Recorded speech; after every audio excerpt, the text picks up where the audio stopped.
Gente, nós estamos vivendo um momento muito difícil da nossa nação, da nossa economia, da nossa política. Não está fácil para ninguém.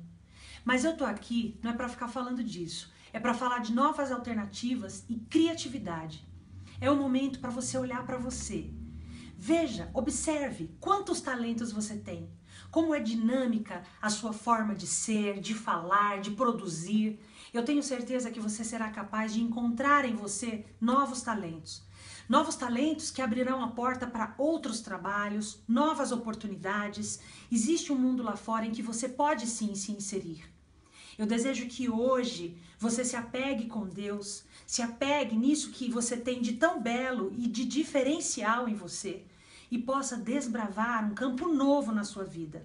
Nós não vamos ficar aqui esperando de uns em outros, vamos fazer a nossa parte e vamos principalmente ter esperança. Deus está conosco, Deus está à nossa frente, providenciando para as nossas famílias, para as nossas crianças, jovens, a sobrevivência, aquilo que há de bom, de melhor e que nós merecemos.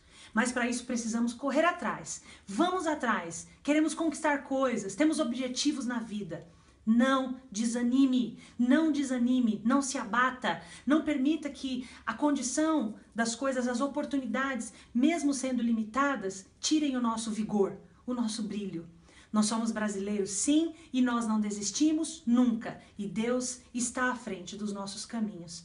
Eu quero que você reze agora comigo pedindo a Deus: Senhor, dai-nos a oportunidade, dai-nos, Senhor Jesus, as portas abertas, tão necessárias para o nosso pão de cada dia, para a nossa sobrevivência, para o nosso bem-estar. Nós somos seres humanos, Senhor, merecemos viver e viver bem. Sabemos que Tu estás conosco. Temos fé, temos esperança e vamos lutar. Amém. Que você, meu irmão, receba esta força para continuar a sua caminhada e conseguir alcançar todos os seus objetivos. Um grande abraço, fé na vida.